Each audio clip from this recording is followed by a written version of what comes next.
Well, if you look on the treadmills sometimes, you might see a few crazy clowns running. I mean, to be honest with you, sorry. Oh, okay. You're listening to the Big Drill, and we're live on the Big Drill. Welcome to the Big Drill, everyone, for another juicy episode. Very. Before we begin, we have the lovely Will, the Wizard, and I'm Ghazi. So thank you all for tuning in. Hi, Ghazi. Hello, Will. Today's episode is going to be... Tell us, Will. Obviously we've been doing the last one was on mental health. Yes. In the fitness industry. So if you haven't seen that, go check it out now. And also the fat shaming kind of lent on some elements of mental health as well. Yeah. Mental well-being, self-esteem, so on and so forth. We're all up on this mental health awareness. And recently a film has come out. You've just saw it. Last night. You've just seen it. Yes, last night. You told me to immediately. I instructed you to. Demanded even. Indeed. And I was lucky enough to see it last week with a client actually for his birthday. So I've seen it as well. So we've both seen this film now. What's the film we're talking about, Ghazi? Joker. Joker. I mean, they've probably already known because it's in the title, but it's fine. Oh, yeah. Oh, spoiler alert as well. Spoiler alert. And also, yeah, if you haven't seen the movie, this is probably the wrong episode to be listening to. Stop listening now and come back. Stop right here. On another time. Go watch the movie and then come back to us. I think, one thing that has been a big kind of want for me to achieve is to be able to do a video or a podcast and at the beginning have to say spoiler alert. And have it in the title too. And in the title, yeah. So just gotta make sure. Just I can tick that one off the bucket list. You've made it. Life has been completed. So, why are we doing this? I guess because from my perspective, I watched the film and I immediately connected to it in multiple ways. How strong is this connection, Will? I'm not the Joker, but I connected to it and I saw it in a couple of different from a couple of different angles, and I knew that you would have. I mean, we have not actually spoken about this film, so it's first literally time. This is as raw as it gets. I have no idea what you're going to say about it. Just setting up the podcast, I managed to not say a few things enough for us to go into a chat. So this is it. It's literally going to come out now. But I connected to it in a couple of ways, and I found it very interesting. I knew you would. I don't know how yet, but I know you would have found it interesting. I can see by the smile on your face. Yes. And also I know that in the media, it's been quite divisive. So I've heard. Yes. So over the last week I've been reading bits and bobs about media. You obviously haven't had the chance to do that because that would have spoiled the film for you. And I hate spoilers. Yeah. I disown friends who spoil things for me. Just letting you guys know. It's very strong. Yeah. Have you seen Game of Thrones?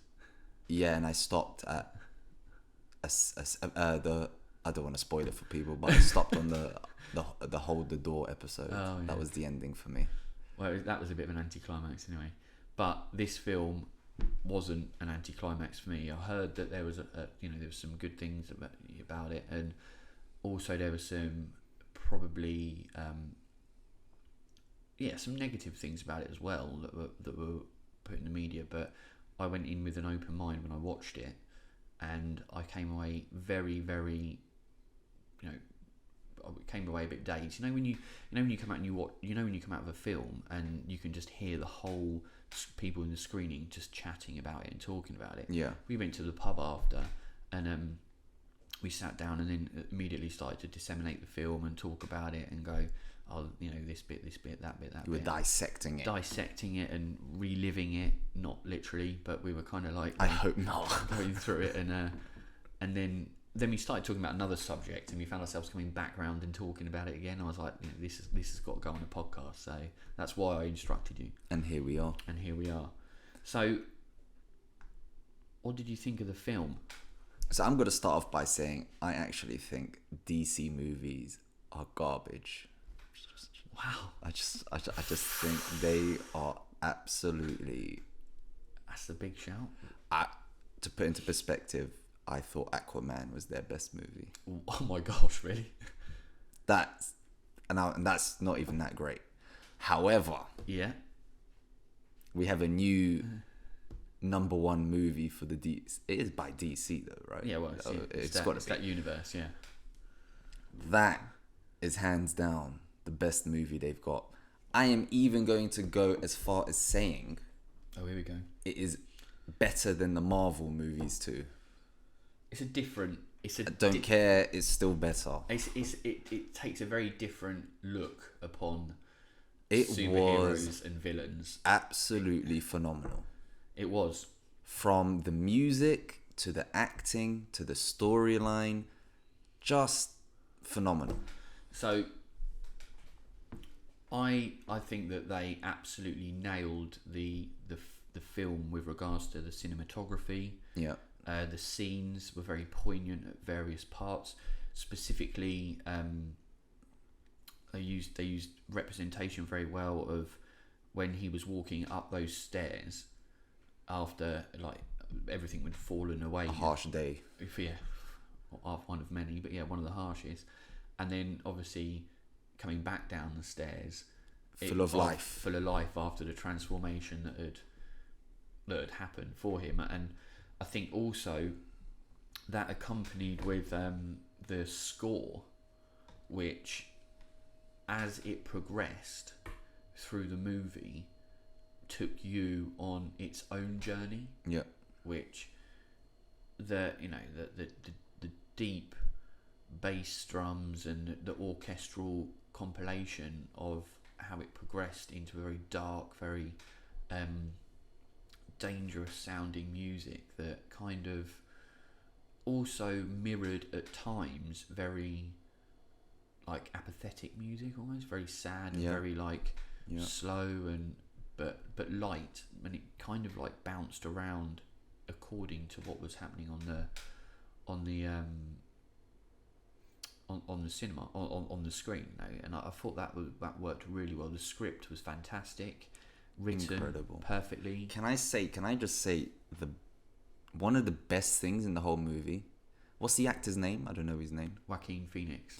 Mr. Phoenix, you nailed the running. When he was running, it was a clown. It running. was. I'm going to try and replicate that because that was spot on. If I ever saw a crazy clown running, it would be that. That was one of my best parts. One of the best parts. Well, if you look on the treadmills sometimes, you might see a few crazy clowns running. I mean, to be honest with you, sorry. Oh, okay. But in fairness, wider perspective, his he nailed that. But then I think he also nailed the role completely. And one thing that he was that a little round of applause from for Mr. Phoenix. One thing that realistically he's done is he had a brother, River Phoenix, who unfortunately died from I didn't know this misdemeanor of drugs at the Viper Room in LA, I think. Yeah, in LA. But he was younger. He was an River Phoenix with his older brother, and he lived in the shadow of his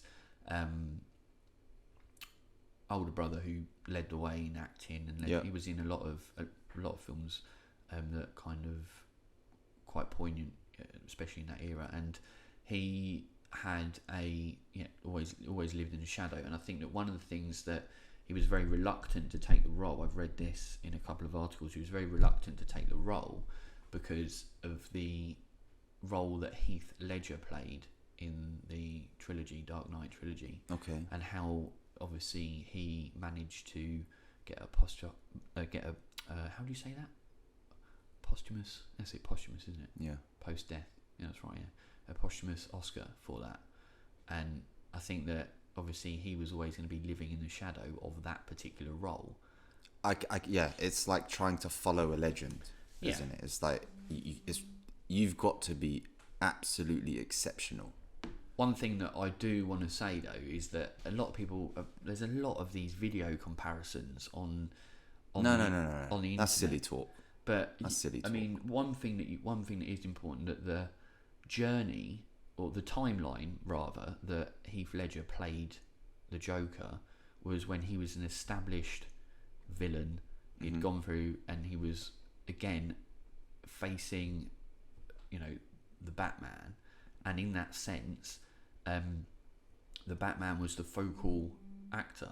Yeah. So he was the focal actor, and he had a position that was.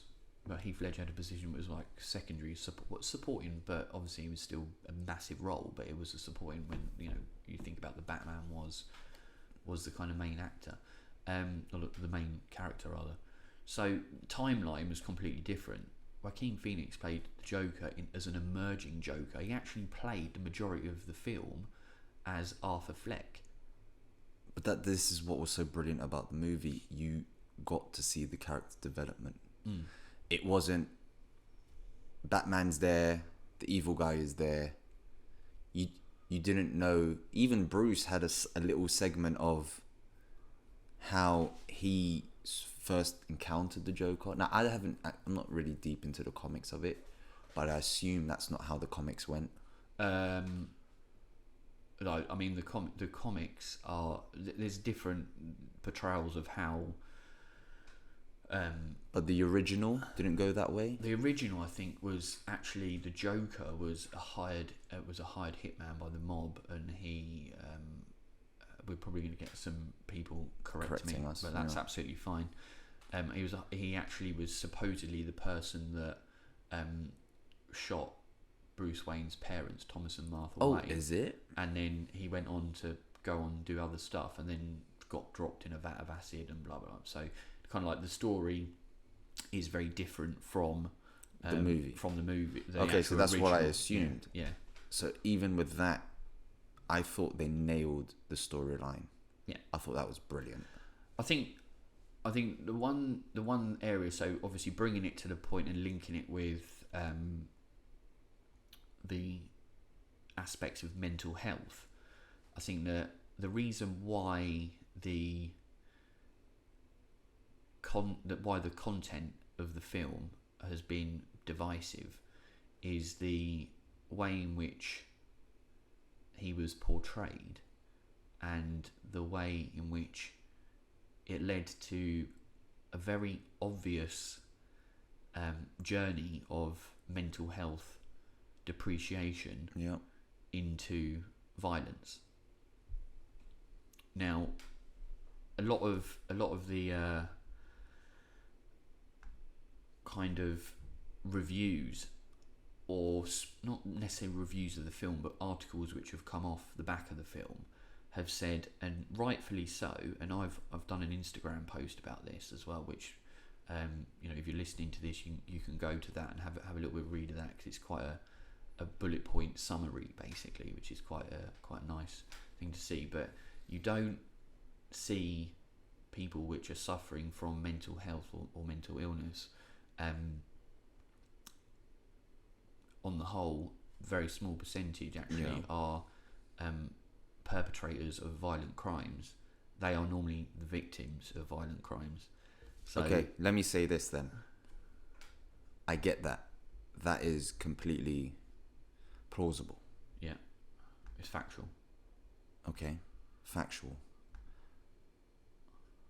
It was one person in the movie that ended up being like that. Yeah. That's a small percentage of Gotham. Yeah. So I don't. Yeah. Whatever these, it still fits, and it's a movie that was made up. So the critics, I think, are being a bit harsh about it. Fine, we don't want to depict people with mental health issues. We're not trying to say they all become the Joker. No. Yeah. It was one person in Gotham. Yeah. Just remember that. Yeah. No, and I think that's a fair enough point to make.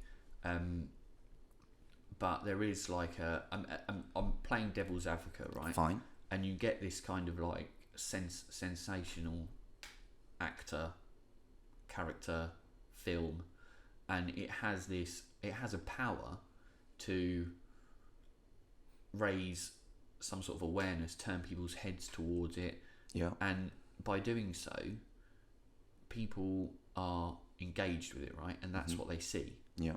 So for me, you need to think about like the responsibility of that power that the film, that that kind of wider kind of spectrum has, right? So you've pulled in these people to kind of look at this particular event, and the event is this person with mental health turns into a violent criminal. Yeah. And I think it's something whereby doing that, there needs to be some sort of caveat point made, that, or responsible nod to the fact that actually statistically it's very unlikely that someone with mental health issues will become a violent criminal like that. In a sense, I know it's a film. I know it's I'm just trying to think of it, so I'm trying to compare it to, let's say, a role model is a real life person is doing things they shouldn't be doing. I'd be more critical of stuff like that because it's the real person. Yeah. When it comes to movies, You have to. do we censor the script a bit? Do we start saying, well, you know what, I wouldn't be up for that? Do we tell the actor to tone it down? No. Because he's acting too well? No. I don't agree with that. No, I don't agree with that either. I think that would be a terrible shame. I just think that. Okay, so let's say I haven't watched things like the TV series like, I don't know, Emmerdale or Coronation Street or Okay. EastEnders. I personally can't stand them. Okay. I'd rather live my own life than watch something on TV. People living a life on TV. It just doesn't entertain me. Yeah. But on the occasions where I have seen or been in the same room where it's been happening, or there's been a particular storyline which has been dealing with mental health, which has been dealing with particular behaviours, substance abuse, domestic violence, so on and so forth, they often at the end give people a call to action if they've been affected by this. Yeah, that's true. By this particular storyline. Not just the mental, it could be anything. It's I've seen for pregnancies and exactly, stuff. Yeah. Exactly. So it's kind of like an act of responsibility. So absolutely, don't take anything away from the acting, the script, the writing, the portrayal of it. I would completely disagree with that. But I think maybe have a little bit of a responsible nod to, you are dealing with people's feelings, emotions, you're engaging with people on a certain level which could affect them. And but that's the whole point of a film. That's what I was going to say. I was going to say, I don't think they should be held responsible, because the whole point of the movie is you're going in. It could be a happy effect. You could go watch a movie and you're like, have you seen The Upside? Kevin Hart's movie? No. That left me, I left that thinking, oh, that's great. That's a good feeling. Was the movie supposed to be responsible? No, but I mean I'm just saying one. I think that if it's a movie that's presenting positive movement in people's feelings, and in there we say, well done. You hit the nail on the head. I just think that if it's a movie that kind of puts you into the position of potentially being a bit destabilised, and I was like, what? When I walked out there, I was. That's what he wanted. That's what the director wanted. I know that, and he achieved it. I just think it's a little bit, you start thinking, I mean, let's dissect it a little bit more, right? Okay. So, I think what was particularly done well is that you had someone who was in a particularly bad situation. Okay, he had obviously gone through some trauma in his childhood, which we found out when we visited the Arkham Asylum, effectively like the hospital for mentally struggling people. Yeah. I don't know. I'm not quite sure what it's called in the film, but it's called Arkham Asylum. And so we knew that he'd gone through some trauma. We knew that he had a mother who had also had mental health issues. Yeah. And we also knew that he was in a city which was in a lot of trouble, a lot of it was going, that was made apparent straight away. Yeah. And all the news being fed the news the whole time, 24-hour news. And he was in a job that he was dissatisfied in. He was in a position where he was unwell with regards to like nutrition and eating, and he was having a shit life. That's what you're trying to say. He was depressed. He was confused. He was getting beaten up. He was getting physically attacked. It was a shit life. He was in a bad way. Now, when you think of all those constructs, confusion, fear, anxiety, depression, all those things. Now, obviously, that kind of, for me, is where it highlights not everything at once, but some of those situations, regrettably, some of those behaviours elicited by other people, like he was taken advantage of, he was beaten up, he was lied to, he was belittled. Yep. A lot of these things, regrettably, happen to people within their lives. Mm-hmm. Hopefully, it happens once or twice, and then it's kind of resolved, right? You would hope, but that's not the case. People do find themselves repeatedly rather in those kind of situations, and they do suffer from those kind of negative thoughts, which was mentioned. Obviously, he thinks negative thoughts all the time, and those are areas where people find themselves for periods of time. Sometimes they go in and out of them, sometimes they're in them for a long time, sometimes it's just a couple of them, sometimes it's more than a couple of them. And I think that what the film done really well there was to actually bring mental health and also mental illness to the forefront. Now, mental health and mental illness are actually two different things. Mm-hmm. But everyone has mental health, of course, on a spectrum. You can have a good day, a bad day, just like everyone has physical health. Exactly,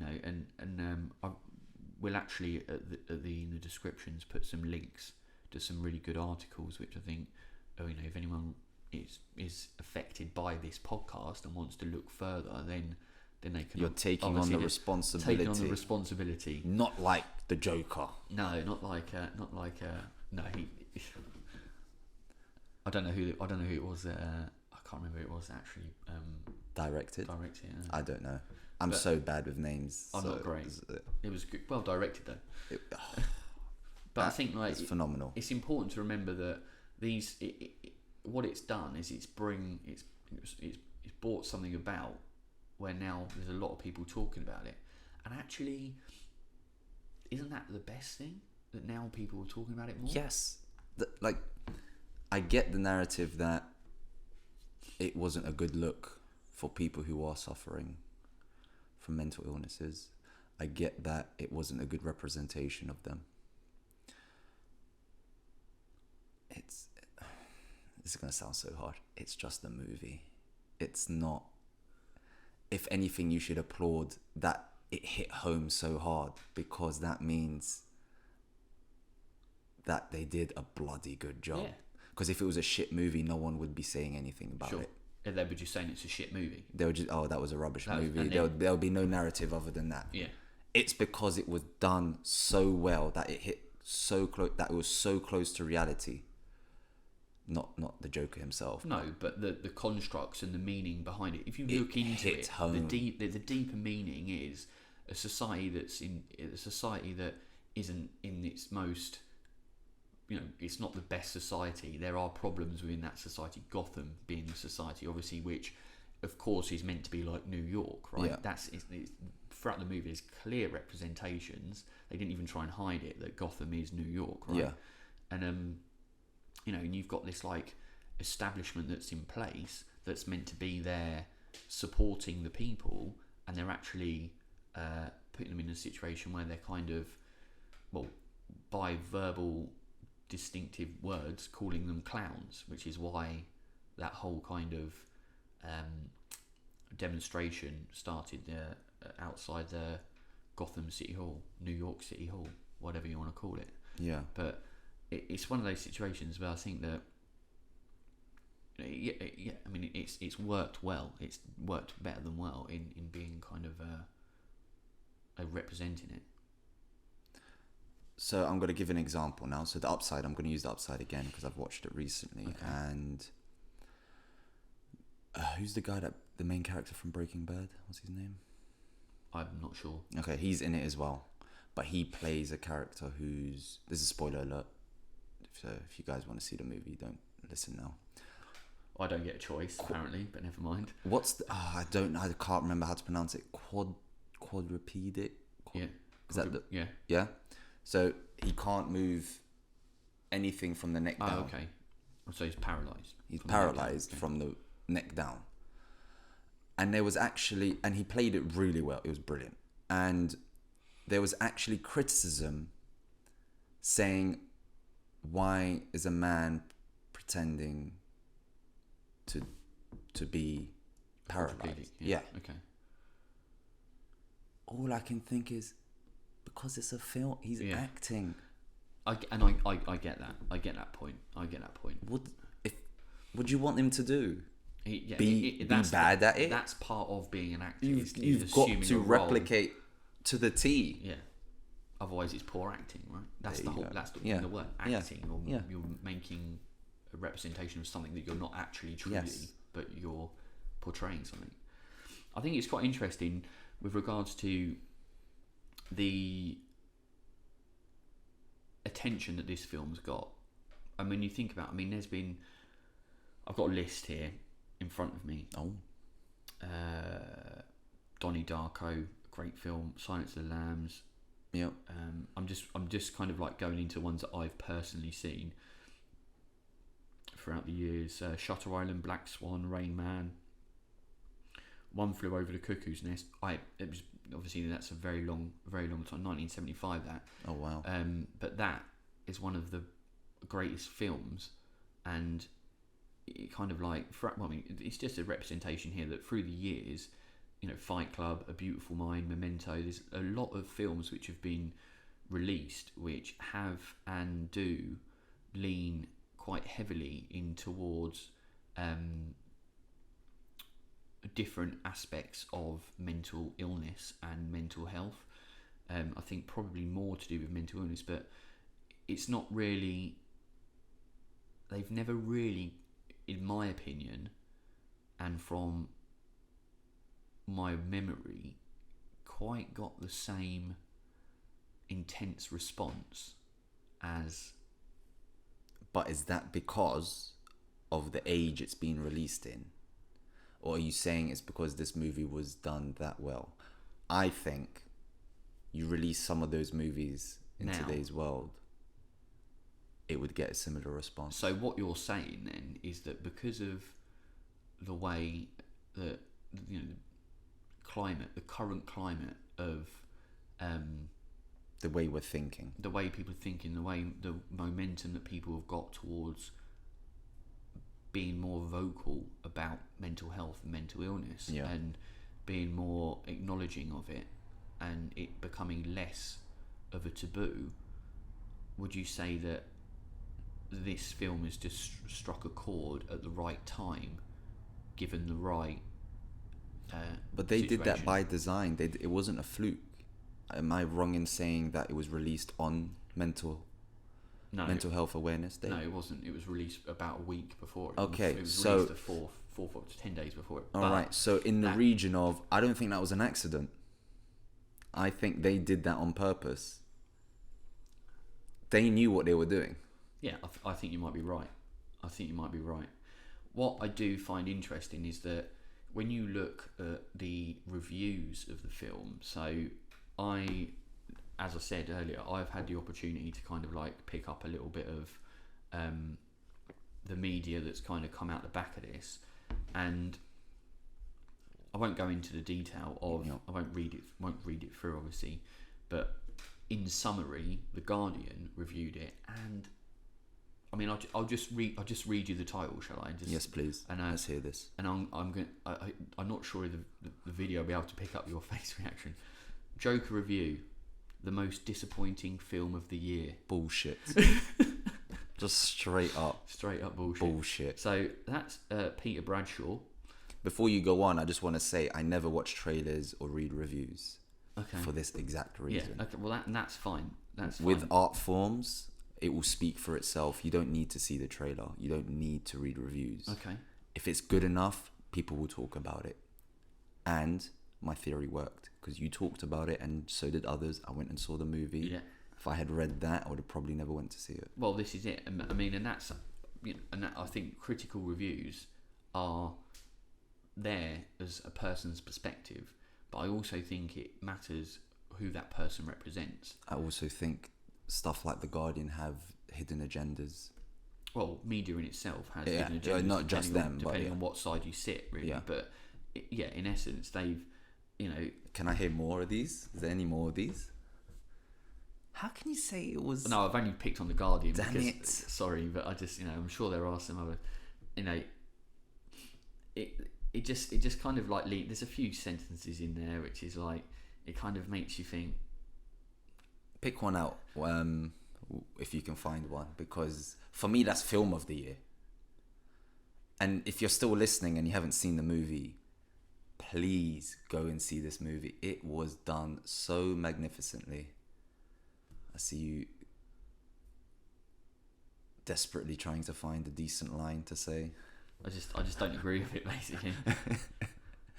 How can it say it's the most disappointing of the year? Right. Okay. So this is quite interesting, right? So they're obviously saying about how it was quite gritty. It was dark. Yeah, it was a dark movie. But they're saying at some stage the comic book world of supervillaindom has to be entered, and Ledger was more powerful because he wasn't weighed down with all this realist detail and overblown ironic noir grandeur, and he wasn't forced to carry an entire story on his own. The Joker has just one act in him, the first act. The film somehow manages to be desperately serious and very shallow. I completely disagree with that. That's the most absurd thing. I don't even think the person writing that believed that. And then he says after, we have a small favour to us, more people are reading and supporting The Guardian. I'm like, stop reading it, I'm not supporting it. No, the favour, no, you're not having any favours. I think he's written a well worded review. I just don't agree with. I mean, he's a writer, so he doesn't agree with what he wrote. He just had to write it. But I don't know. He was forced to write that. He does not believe that, because there's no way you can write that with a straight face and believe what you're writing. He's having a laugh, isn't he? Really? He's having a bit laugh. of a joker himself. Probably. He's probably jealous, really. But then on the flip side, we look at, who's this? The Metro. Okay. We love the Metro. I used to read it on my way to school every day. Forget the violence. We need to talk about Joker's raw and necessary view of mental illness. And then it goes on. Joaquin Phoenix's Epic is the perfect place to start conversation around how the mentally ill are treated. There we go. So you see it come. This is going, well. Forget the stuff that might be a little bit statistically incorrect. Look at the meaning behind it. Look at actually what it's serving to do. Yes. So instead of being angry at the movie, use the movie as a platform to talk about, or use it as a reason to talk about mental health. Because how many people are going to watch this movie? How many people are going to enjoy this movie? Once they see it and they enjoy it, and they've seen a representation of it, now's your best chance to actually start talking about it. Yeah. Because sometimes you need a common something in common before you can start talking about things. So when you just bring up straight away, has anyone seen the Joker? Yeah. Hands go up And in then the all air. of a sudden now we can start facilitating what it meant to you There- as a person and how, Maybe that's what the director wanted. Maybe he's a genius in disguise. Well, he's a genius for the movie itself, but maybe that was the point of the movie, not for people to get angry at. Todd Phillips. Let's just give Todd Phillips a nod, right? Todd Phillips, Director. Another round of the Guardian. well That's done to 2 you rounds as of well. applause. Well, they both did a fantastic job. So just as just a line. Obviously, we took a line from the Peter Bradshaw's review. So this one, I'm not sure who wrote this actually, but it's from in the Metro. And as he takes humiliation, abuse, and abandonment, Fleck starts to lose his grip as we see him try to form some sense of the world around him and why it treats him with such disdain. We see Fleck in and out of failing counselling sessions, his social worker growing more frustrated with his inability to describe his negative thoughts before his necessary appointments are cut altogether and he's on his own, unable to receive his medication. So again, that kind of looks at a sense of the constructs that are around someone who has a mental illness or has, suffering good days, bad days of mental health. Now, again, that looks at it from a support point of view. So we see there that he has various things happen to him, one after the other, and instead of his support being upped and his kind of like ability to be able to tap into resources to be able to stabilize him and give him and work on having a better perspective or managing his mental illness or improving his mental health, we see the opposite happen, and he actually has them resources removed, and that should be a massive alarm bell. People should look at that and go, well, the message there, Because that's entirely possible. the in this message world. there is do not remove people's support from mental health. It doesn't mean they're gonna go on and become outwardly violent and destroy other people's lives.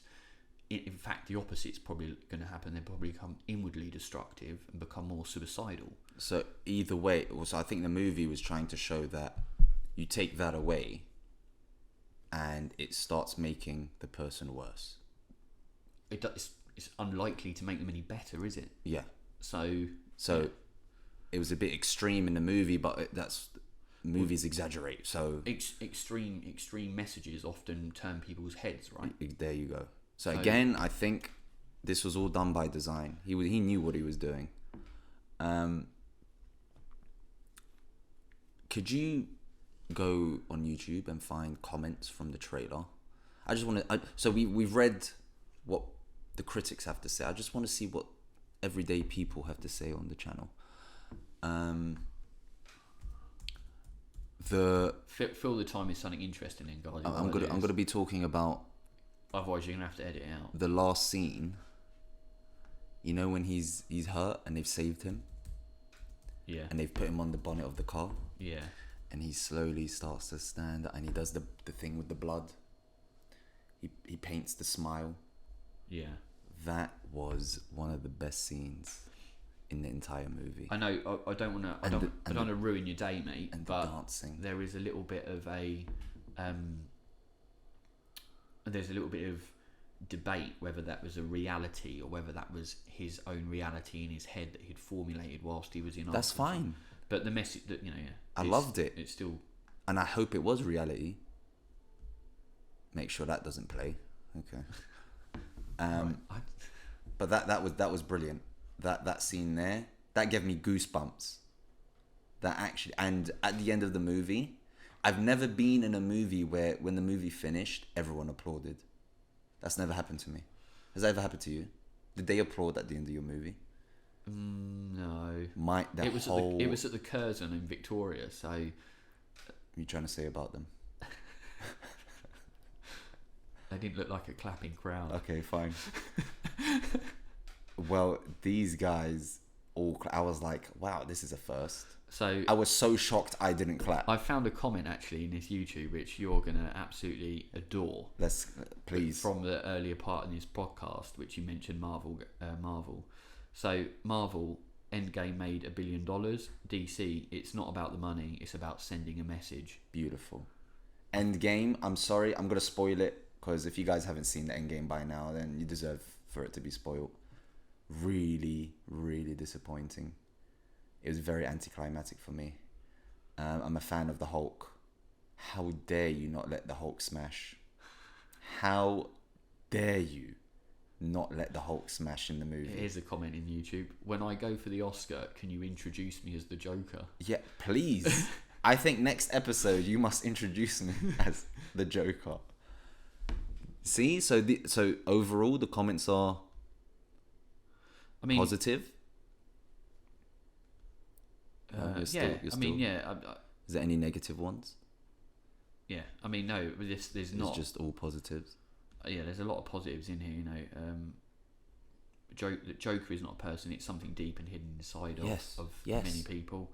So why is it these critics who are supposed to be professionals at it get it wrong? We are, because they have a perspective that they have to deliver, don't they? So, I mean, let's not damn the critics.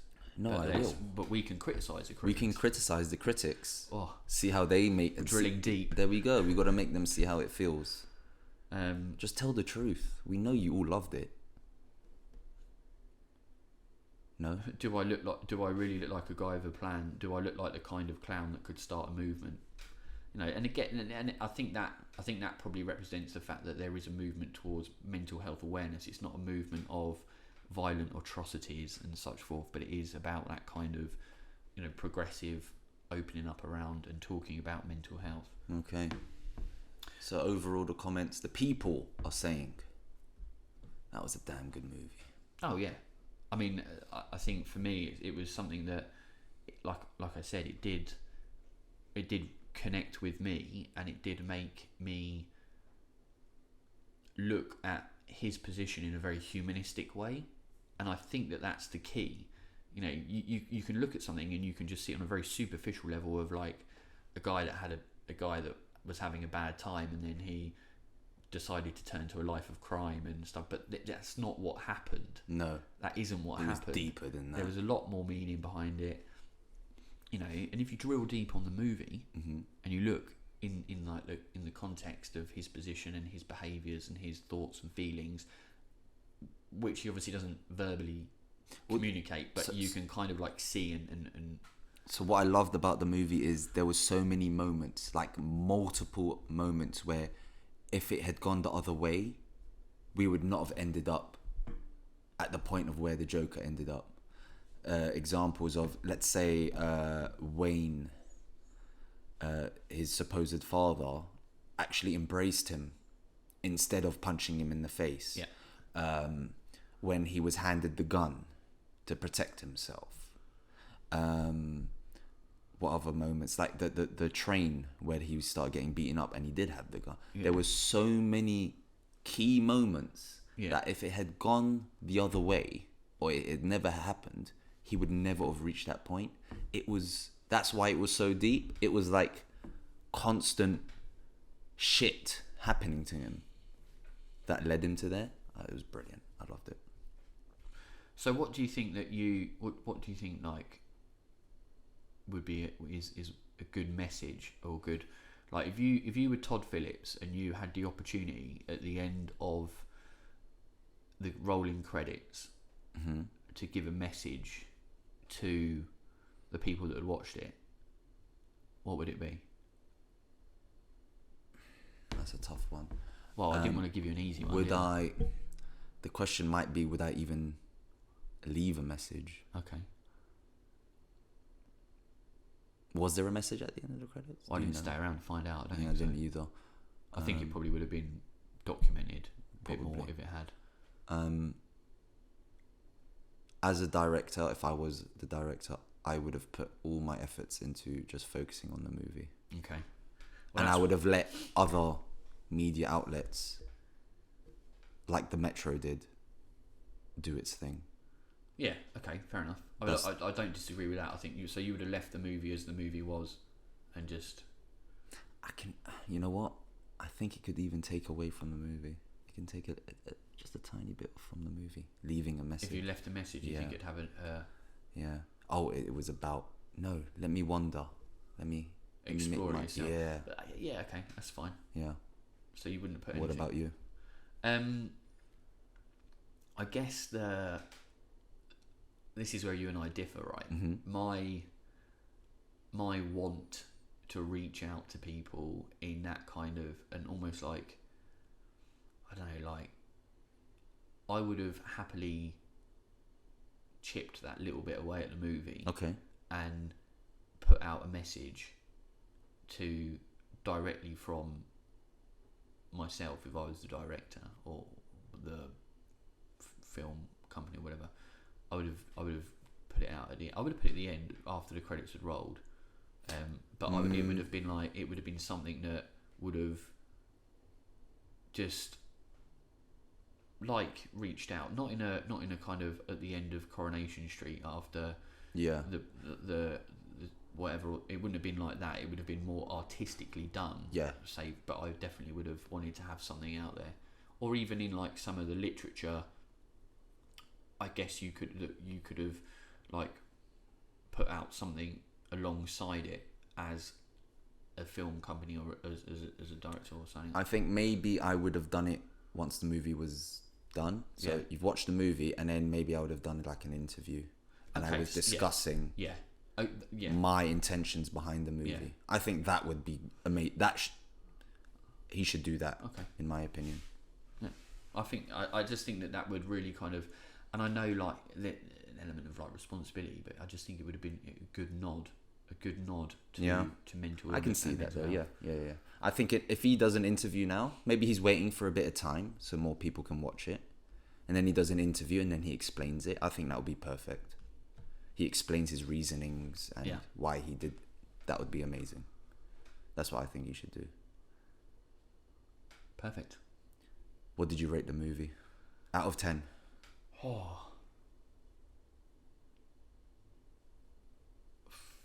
9.5. Wow, that's a high number. I know it's a high number, but honestly, why did it not get a perfect 10?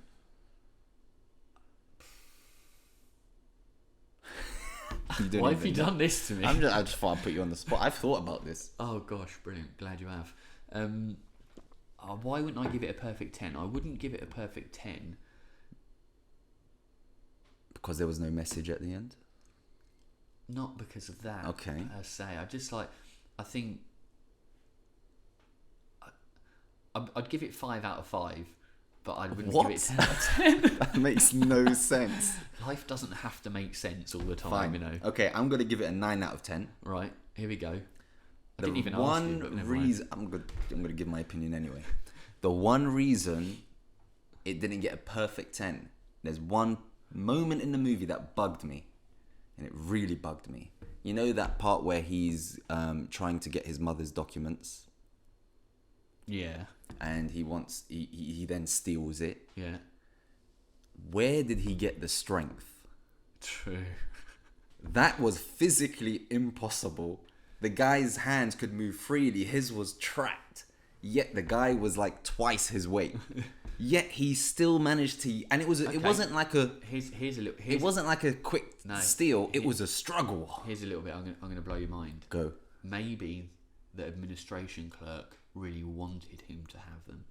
It didn't look like he was. But on the camera, he had to like, I'm struggling. No, but even afterwards, he said a few words. The camera's not going to pick up the words. He was like, "Damn it," or whatever he said. Come back. And I was just like, how the fuck did he manage to outpower him and take that off him? That is the only reason it doesn't get a 10. Okay. That small bit of that small. But if it's not perfect, I mean, your attention to detail is amazing. Did that not bug you? I didn't even know. Tell you what bugged me, actually. This is why I'd only give it 9.5. Okay. Now you've got it. Because Alfred Pennyworth, when Arthur Fleck went up to Wayne Manor, and Bruce Wayne was in some sort of treehouse thing right by the gate. Yeah. in a really nice coat. Yeah. Where he was like pristine condition. Is that It's like, not? well, kids don't play in tree houses in a nice like. You don't know what he's Batman. You don't know. And then he wandered over to the gate. Well, because he saw the clown. Any kid would have done that. Oh, I don't know about What that. you should have. That's another part that bugged me. He had the strength to choke him out. Like, just take him off you. He's got no meat on him. Yeah. He just had superior strength. Maybe I don't know what it was. Maybe that bit super villain strength. Maybe that bit of the film was a little bit of a bug for me. But yeah. There. Okay, fine. But I mean, if that's the only things we can really pick up on That the is film, literally, that's me being extremely picky. Was there anything else you wanted to add to the review of the Joker? No, I just think that, like, for anyone who has watched it, I'm assuming if you enjoyed it, you'll probably watch it again at some point. Yeah. And I would just say, kind of watch it if you haven't done, with try and find that perspective a little bit of like, Yeah. you know, that humanistic approach to how he was possibly feeling, and kind of tap into that. If you didn't, you know, if you saw it just went in there and saw it as like smash and grab, violent, you know, kind of like criminal, whatever, fine, and that's how you took a film. See it for its deeper roots. Drill a bit deeper. Think a little bit more about like in his clown shoes. Yeah. A life, you know, the day in his clown shoes. I'm going to say this because you guys are being a bit gun shy with your comments. Okay. Can you give us some comments on the YouTube video, please? Tell us your thoughts. We love to hear it. Me and Will always want to hear what people have to say. Absolutely. And then we discuss it further, and then we will probably bring it up in future podcasts. Absolutely. I mean, we've had a couple of people which have mentioned things to us in person or you know, via text and that, but like it's about kind of like, I want it there permanently. Yeah. I want it there documented. forever. Yeah. And on then the we can bring it up and talk about it as well. Absolutely. Excellent. Well, thank you, Ghazi. Well, thank you, Will. And what an interesting episode Of The Big Drill. And we shall see you guys next time. Take care. See you guys. Hi, I'm Will. And I'm Ghazi. And thanks for tuning in to The Big Drill. You can also find us on these platforms here. Make sure you subscribe to the YouTube channel. You can find him on Insta. Ghazi.92. And me, Will Hawkins Coaching. The links are in the description. And until the next time we drill deep, goodbye. Bye.